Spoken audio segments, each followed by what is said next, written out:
Kua hoki mai anō ngā kōrero a te kaiarahi i te rōpū reipa, ara a David Shearer, e pāna ki te whenua o Finland ki te pepeha tū i aia. Nō tērā wiki i puta mai ai te whakahau i a Shearer, kia ata whai atu tātou i etahi o ngā kaupapa me ngā rautaki a taua whenua o te hauraro o Uropi.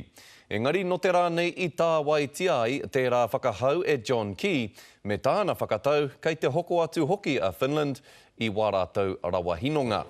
That country, wait for it, is Finland. The large energy company Fortune is 51% owned by the Finnish government and 49% owned by a mix of other investors, including Finnish mums and dads. And the national airline, well, it's 56% owned by the Finnish government and the balance owned by Finnish mums and dads and others. This is the same country that is repeatedly held up as a shining example of where New Zealand should be going by none other than David Shearer.